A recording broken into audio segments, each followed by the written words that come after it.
Everyone, welcome back to my channel. జీవితంలో కొన్నిసార్లు మౌనంగా ఉండడమే మంచిది.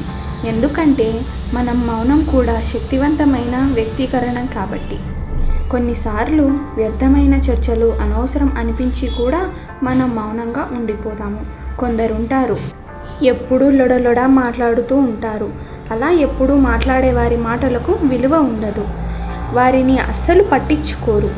ఎప్పుడు మౌనంగా ఉండి అప్పుడప్పుడు మాత్రమే మాట్లాడి వారి మాటలకు, సలహాలకు, వారి ఆలోచనలకు ఎక్కువగా విలువనిస్తారు.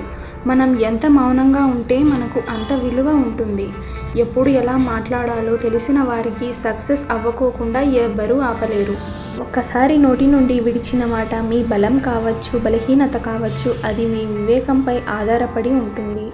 చుట్టూ జరిగే పరిస్థితులను అర్థం చేసుకొని మౌనంగా ఉంటే మీరు భయపడినట్లు అని వాళ్ళు అనుకుంటారు. కానీ గొప్పవాళ్ళు పాటించిన సూత్రం ఏమిటంటే, నీకు అవసరం లేని చోట మౌనంగా ఉండు. బెస్ట్ లిస్ట్ లైనర్గా ఉంటే బాగా అర్థం చేసుకోగలరు. మౌనంగా ఉండి ఎదుటి వారి మాటలు వింటున్నారంటే మీరు వారి మాటలకు చాలా గౌరవం ఇస్తున్నట్లు. దానివల్ల వారికి మీపై నమ్మకం ఏర్పడుతుంది. మనం మాట్లాడే మాటలు ఎదుటివారు వినడానికి సిద్ధంగా లేనప్పుడు మనం మౌనంగా ఉండడం చాలా మంచిది. మీరు పోటీ పడే వారితో ఎప్పుడైనా మీరు నెక్స్ట్ ఏం చేస్తారో తెలియకోకుండా మౌనంగా ఉండండి. అప్పుడు ఎదుటివారు మీ గురించి ఆలోచిస్తారు. మీరు ఏం ఆలోచిస్తున్నారో, ఏం చేయబోతున్నారో అని మీ ఆలోచనల్లో పడతారు. అప్పుడు వాళ్ళు చేయవలసిన పనిని మర్చిపోయి మీ గురించి మీ ఆలోచనల్లో డైవర్ట్ అయిపోతారు. అప్పుడు మీరే గెలుస్తారు.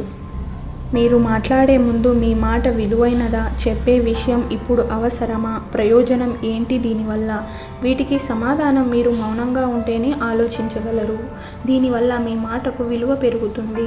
అప్పుడు మౌనంతో ఫోకస్ చేస్తుంది. మీరు పర్ఫెక్ట్గా మాట్లాడగలరు. మాట్లాడుతూ ఆలోచించలేరు కాబట్టి ఎక్కువగా మాట్లాడే వారి మాటలకు విలువ ఉండదు. నోటికి ఏది వస్తే అది మాట్లాడేస్తారు. వారి మాటలకు విలువ ఉండదు. ఇతరులను నొప్పించే విధంగా మాట్లాడుతారు. ప్రతి మాటకు సమాధానం ఇవ్వడానికి సెకండ్ చాలు. కానీ ఆ సమయంలో అనరాని మాటలు అనేస్తే ఒక్క మాట అయినా లైఫ్ లాంగ్ బాధపడే విధంగా వస్తుంది.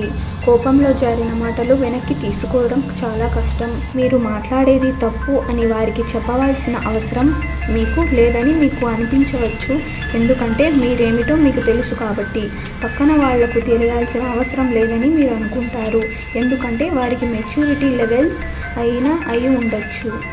ఆ మౌనంలో మనకి మంచి ఆలోచనలు వస్తాయి. ఎలా ఉండాలి, ఏం చేయాలి అనేవి తెలుస్తాయి. మంచి ఆలోచనలు వస్తే ఆనందంగా ఉంటాము. సైలెంట్గా ఉండేవారు ఫోకస్డ్గా ఉంటారు. ఏ విషయంలో అయినా ఓవర్ థింక్ చేయకోకుండా ర్యాండమ్ త్రూ అవుట్స్కి చెక్ పెట్టి విజయం వైపుకు దూసుకెళ్ళండి. సో చూశారు కదా, ఇలాంటి మరెన్నో వీడియోల కోసం ముందుగా ఈ వీడియోకి లైక్ చేసి వెళ్ళండి. సబ్స్క్రైబ్ చేసుకోవడం మాత్రం మర్చిపోకండి.